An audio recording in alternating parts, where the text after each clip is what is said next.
Hey, it's Mentoring Matters with Kay Korean. And I was hesitant to do this video because it's a little bit off the beaten path for my mentoring channel. But in the spirit of it, mentoring is all about sharing information and resources and methods. So I decided to do it. So first off, yes, I drive Lyft sometimes. I've driven Lyft on and off for maybe 5 years, different circumstances each time. One time I was in Arizona and my car broke down on the way down there and I ended up renting a car with Lyft to just have a car, and then I had to drive Lyft in order to make the money to do the rides. But I've also done Lyft when I was trying to save up for something in addition to my full-time job.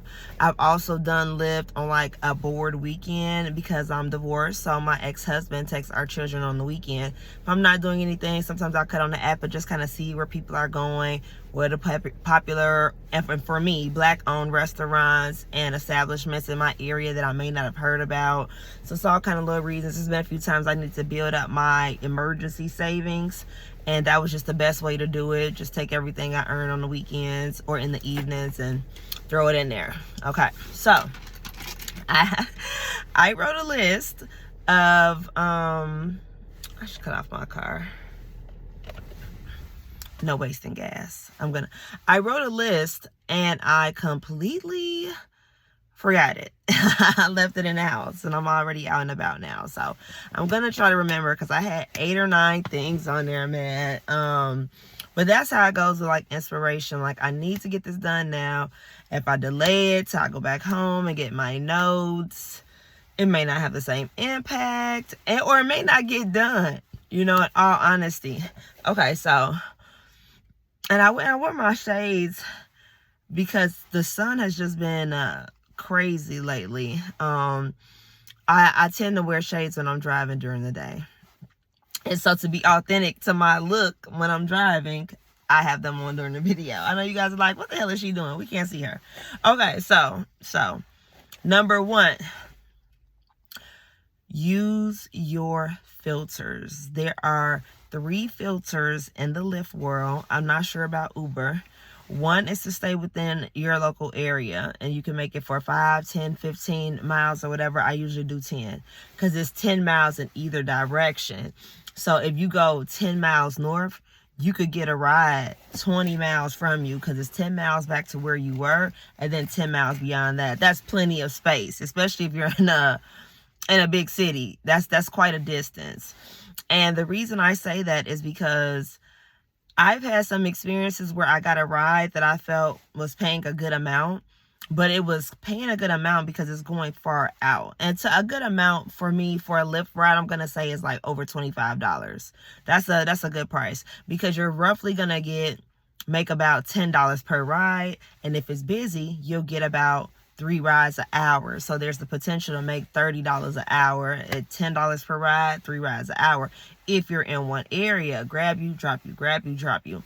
But if the ride is paying $27 and then you're thinking, okay, that's 3 rides for the price of 1, right? For the time of 1, no, because it's going to take you $27 in Lyft, because Lyft has really economical prices, honestly, in comparison to the taxi cab days when I was growing up.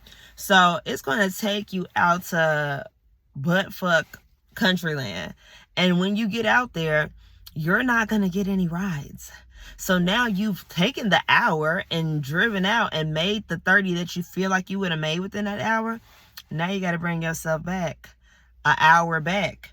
That hour back, no rides until you get back to a common area. So then you sacrifice an entire hour. So really, you could have made $60. You could have made 30 the first hour and 30 the next if you were in one area, ping, ping, ping.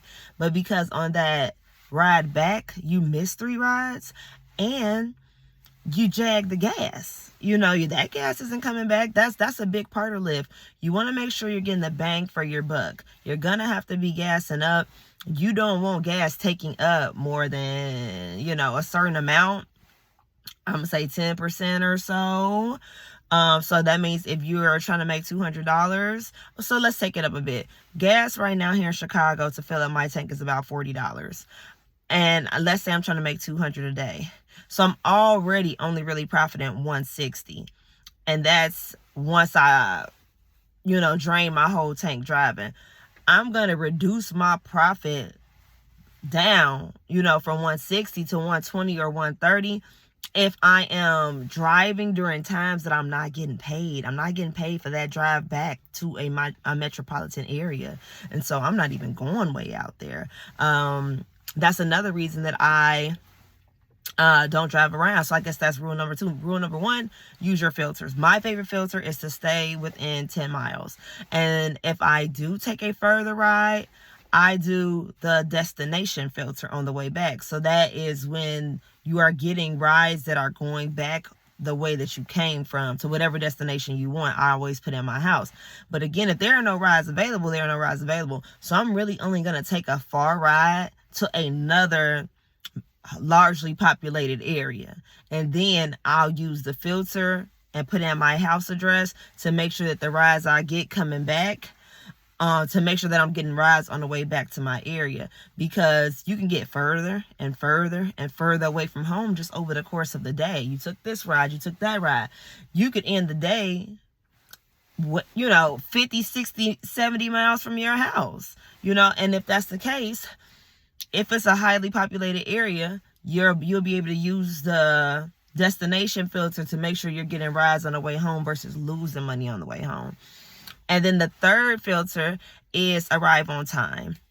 And that one I don't really use. I've seen it used, but not well enough to explain the purposes because I don't do it. But I'm saying too much. So, and that's because of my nervousness, because I left my notebook. But okay, so number 2 is going to be no aimless driving.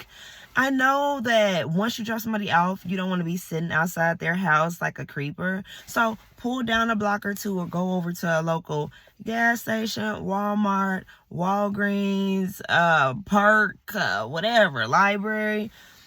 Because if you're riding around looking for rides, guess what? That's time that you are burning gas, but not making money.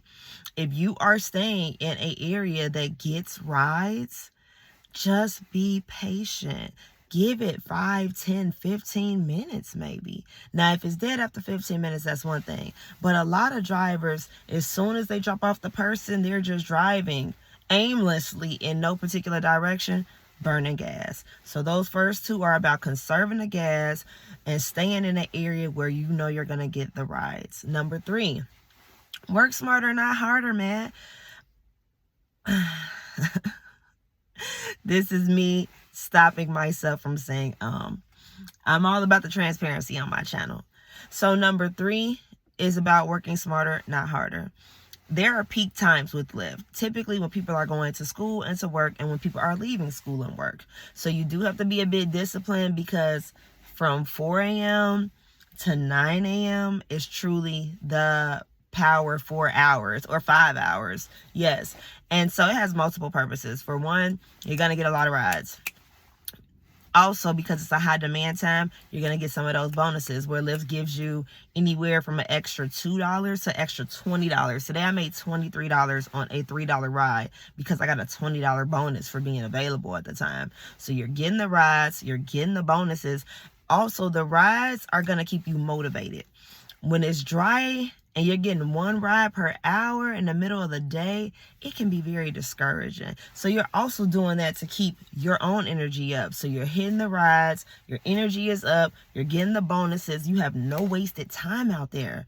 And then after 9 o'clock, you could easily have, and again, I don't even live directly in Chicago. I could not afford it. When it was time for me to purchase a home, I came out to the south suburbs. So technically, I'm not in the metropolitan area. I'm in a Chicago suburb.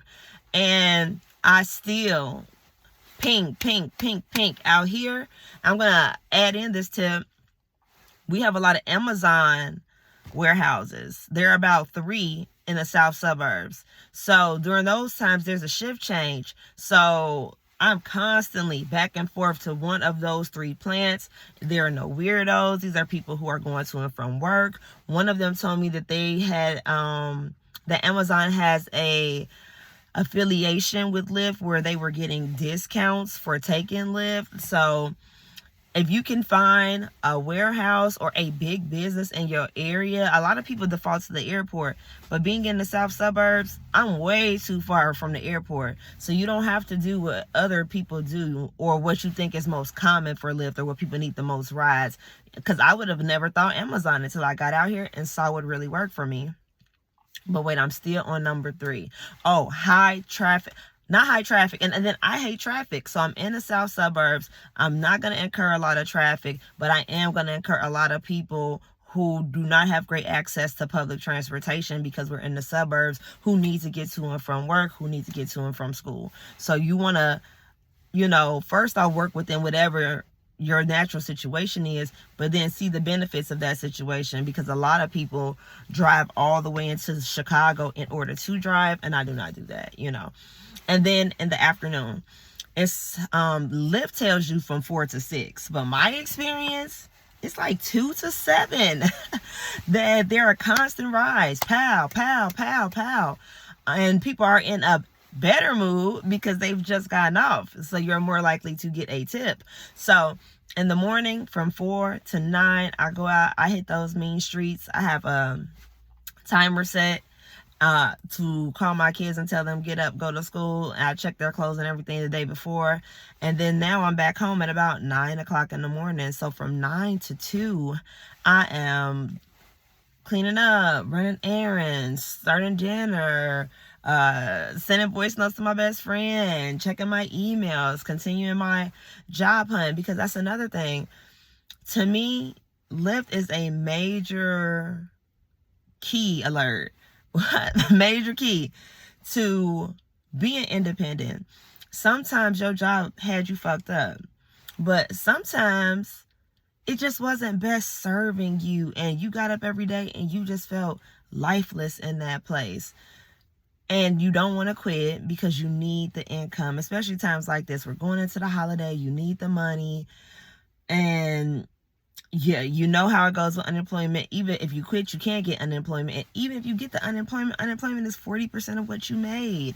And I'm not going to say, but depending upon how much you make, Lyft is not going to be the same amount of money. For me, it is a pay cut, obviously. But I don't have super over-the-top bills. Like, I purchased a home that I could comfortably afford. I don't have one of those monster mortgages. My car note is something that I can afford. I'm pretty good with money, and I also have savings. So I should say that. I'm out here driving Lyft so that I don't drain my savings. But technically, I could live off the savings for a little bit. But to me, this is just all about being proactive, being fiscally responsible. And what am I doing? If I'm in between career moves, what is it that I'm doing that I cannot drive, And it's not long-term wear and tear on the car in the way that I do it. Like I said, I've done it to stack up my savings account. I've done it to just kind of get out at certain times, whatever. So I'm not calling or connecting with the wrong person or ex because it's Saturday and I want to get out. There are other ways of getting out. And I've done it in between jobs. I've never done it full-time for a year or anything like that. So it's not a whole bunch of wear and tear on your car because you're either doing it part-time or you're doing it temporarily until you get something else full-time. So I'm going to just double down on that. Work smarter, not harder. And in doing that, get out there during those peak times in the morning and in the afternoon during the week. And that way you're still not driving a lot at night. It's a little bit of dark in the morning when you're getting out at 4 in the morning. It's a little dark if you work till 7, depending on where you live. Other than that, you're driving during times where people are responsibly going to work and to school. There's nobody intoxicated in your car making you feel uncomfortable, throwing up. Like, it's just an ideal way to do it, in my opinion. So that's 3. And I told you guys I had 8. Okay, I know this one was closer to the end, but I'll throw it in now. At number 4, don't do side deals. There are a lot of people that'll get in your car like, hey, Why don't I just give you my number or get your number now and you could just drive me? First off, for me, working as an independent contractor with Lyft is different than getting on some straight driving Miss Daisy. You call me up whenever you need a ride and I pull up to be your personal driver. No, go through the app and wait to see who they pair you with, number one. Number two, a customer is usually doing that to save money. I'm not going to save the customer any money. Now, it's true that the customer pays more to Lyft than your cut. So if the cut, now it changes, but sometimes it'll be half. Sometimes Lyft will, maybe not half. Sometimes Lyft will charge the customer $27 and you made 20. Oh, no, 18 or 19. And so the customer doesn't want to pay the 27. They want to pay the 18 or 19. But my thing is this. If you were going to pay that money to Lyft, then I want the same amount. So really, it's more beneficial to me because it's all going to my pocket.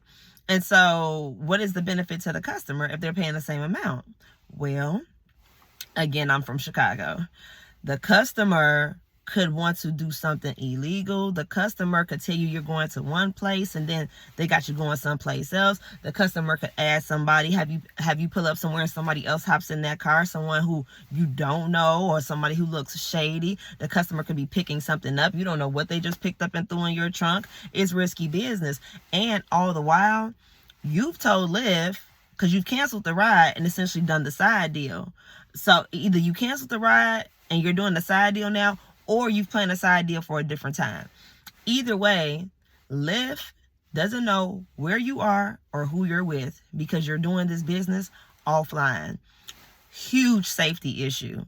Huge. And unless you're texting someone who you know while you're driving and telling them where you are and what you're doing, your whereabouts are completely unaccounted for. So if you enter this situation, you start feeling uncomfortable. They told you it's going to be 15 minutes. Now you've been with the customer 30 minutes. They've added somebody to the mix, and now you want to get them out of your car and away from you. You'd have to flat out just call 911. Whereas if you're driving for Lyft and you're sitting one place too long or you're not going to the designated location, Lyft has a little panic button that pops up like, hey, are you okay? And you can just tap that thing. But if Lyft is nowhere in the mix, to me, it's not worth it. Okay, I made an extra $6 on this trip and I've completely put my life in danger, especially for a woman. But I feel that way even about men. Depending upon who you are and where you're from, a man's life could be even less valuable than a woman's. Maybe they just take my car. Maybe they kill a male Lyft driver. So listen, there are no side deals whatsoever. What else? So that's use your filters, no side deals, no aimlessly driving around.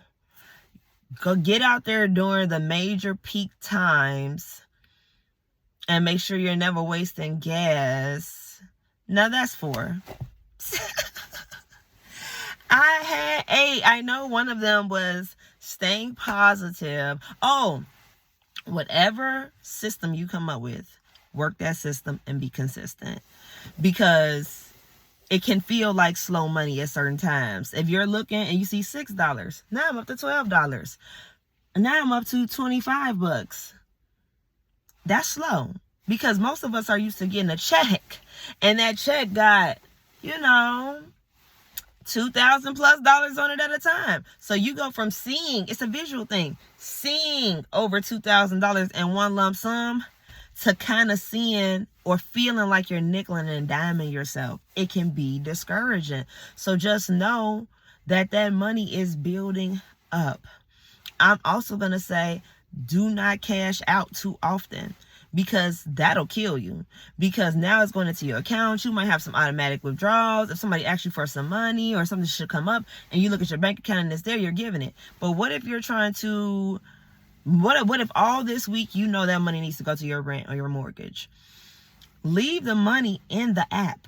Do not feel pressure to cash out every day, because you're cashing out your $150, $160, $170, and then you may spend it. That's my other one. I do not buy food. Like, I'm out, I'm about, I get hungry, but I know I have scheduled breaks. One of my breaks is from 9 to 2. I'll eat when I get home. And then after that, I'm working from 2 to 7. I'll eat when I get home. I'm already having to use some of my profits for gas. I'm not going to also use profits for food when I have food at home. That's, it's counterproductive. So I'm going to say to design a system and pivot. I've made several changes. At first, I thought I was going to drive strictly while my kids were in school, and that was a dead time. It just wasn't worth it. And when you aren't getting those rides, again, it becomes very discouraging. So you have to work during those high peak times, and then just kind of figure it out with family and friends. If you need some type of support, if you have children, it can be done, especially when the full-time lane you may only be doing in between employers, and particularly, or to meet a very specific vacation goal or savings goal or something like that. So I'm going to say work the system. You cannot give up because you came out 2 days and didn't make what you want to make. You got to at least give it 30 days of doing the same thing every day and pivoting as you need to for the betterment of your business. So I'm going to say, do it until you find the perfect system for you. And then once you find the system, work that system. So maybe it took you a few weeks to figure out how to do it in the way that's going to work for you. Don't start from there. Start from after the system was in place. Did you give it 30 days? I have a goal to get 20 rides a day. What's your goal? 20 rides or $200 a day. So I put my goal inside the app to make at least $1,000 a week. So get a goal, get a plan, and once it's perfected or nearly perfected, give it a whole nother 30 days before you give up on it, or before you think it's not working or you're not making enough money fast enough. Because anytime you go back and look in the app, you're always like, I made that much. Like, it's usually more than what you thought you made because you were cashing out every day and using the money for other things. So leave the money in the app. It cashes you out automatically every Tuesday anyway to your bank account for free. So what I like to do is I like to already have, maybe the 200 I'll need for gas for the next 7 or 8 days. I'll take out the 200 and have it in cash and go to the gas station as needed so that I don't need to pull anything from my bank account. So now the bank account is at a freeze and the money is building up in the app. And then on that Tuesday, when the money hit, okay, pow, now I pay my mortgage. Pow, now I pay my car note. So that's the system that works for me. You definitely have to find what works for you. I think it's 85 cents every time you cash out, but it's free with the cash out every Tuesday. So is that 5? 6 is going to be to remain positive, and which is an add-on to the last one. You have got to be out here in a good mood. You got to be out here thinking about, I'm free. I can smell the breeze. I can meet through people. Oh, I got it. One of mine was networking. I think that was number 7. You never know who you're going to meet in these Lyfts, what kind of game they could put you up on, what game you could put them up on. It's so many different resources and everything from hiring events to just finding out where local resources are and places to take the kids to have fun and what's going on at the local library. So don't be afraid to network. But, and I think this was number 8, peep the scene. Some customers want to talk, some don't. And so if they are clearly trying to start a conversation with you, don't be rude. Just go ahead and engage the customer. It costs you nothing because you are in a public service field during the time you are a Lyft driver. But if you see their faces in that phone and you said hello and how are you and they gave you a one-word answer, cool. Say less. I'm gonna cut on my music and vibe out. And also I make it fun for me. I don't do the whole thing with like giving them waters and peppermints and all of that stuff. I don't ask them what they want to hear on the radio. You're gonna have to advocate for yourself in my car. Like, I'm a nice person, I'm a vibe, I'm gonna speak to you, but I'm not gonna be trying to drive and find a country station for you. Like, I'm listening to hip-hop and R&B. I can cut it down if you ask, and if you have a specific station request that you tell me, I'll go ahead and type that thing in. But as far as like going that far to accommodate you, and then that person don't leave you a tip, and that person, don't talk to you, and now you've damn near crashed your car trying to cut on the radio station that they like and cut the temperature just to their liking, you're gonna have to say, cut up the heat, cut down the heat. They're gonna have to tell me, can you please cut down the radio? Unless they're on the phone. Somebody hops on the phone, I automatically cut the radio down. So I'm going to say you're giving good customer service in terms of your personality, but you're not bending over backwards, because that will only irritate you. You'll start to feel like you're like this sacrificial lamb, and you're just nobody, and you're the scum under their shoe, and you're jumping from side to side trying to accommodate them, and they don't even care, because it's a service job. So service jobs can be a little tricky, because I have my dignity, and me doing this does not reduce that, and I'm not going to allow anybody else to reduce that. So once it gets a little bit too tap dancing, bojangly, that's not what I'm gonna do at all. This is my car still at the end of the day, and my environment. Like, I'm creating the environment that's best for me, because I'm the one that's in the car all day. You're in and out, so you don't get to come in and run the environment, and I'm the one in the environment long term. You know what I'm saying? It keeps you with your agency and your self-respect. And in a lot of service jobs, you don't have those options. In this one, as an independent contractor, you do. So I think that was 9. Can I recall them all? This is not going to be in order. Keep a positive attitude. Consistently work whatever system you come up with. Don't do any side deals. Work your filters. Don't drive around aimlessly. Don't be out here buying a bunch of stuff to eat and taking away your profits. Don't bend over backwards for customers. And be dope. Was those the 8?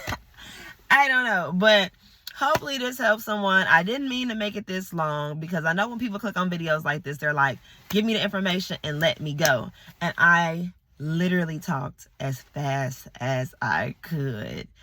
Honestly, this video could have been a lot longer, but for the length, now at 26 minutes, I feel as though it was comprehensive, helpful, and a tool that if you are thinking about driving Lyft and not taking their car. So when I took their car, it wasn't a great experience because it was super expensive. The car is like $300 a week. So that's $1,200 a month for a rental that you're paying Lyft before you even get into your profits per week. So I think every Monday, the money is due to them, or Tuesday. I don't know.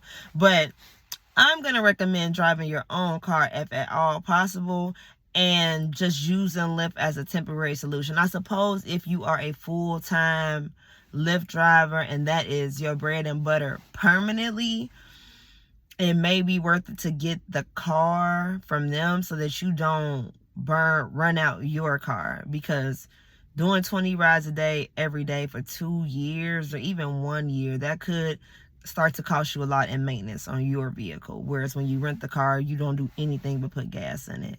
But that's not my experience right now, so that's not what I'm able to speak to, because I had that car about 3 weeks 5 years ago and gave that thing right back. You hear me? But anyway, this is Mentoring Matters, going a little bit off the beaten path with Lyft tips. I hope this was helpful to you. Subscribe, share, comment. Thank you for watching Mentoring Matters.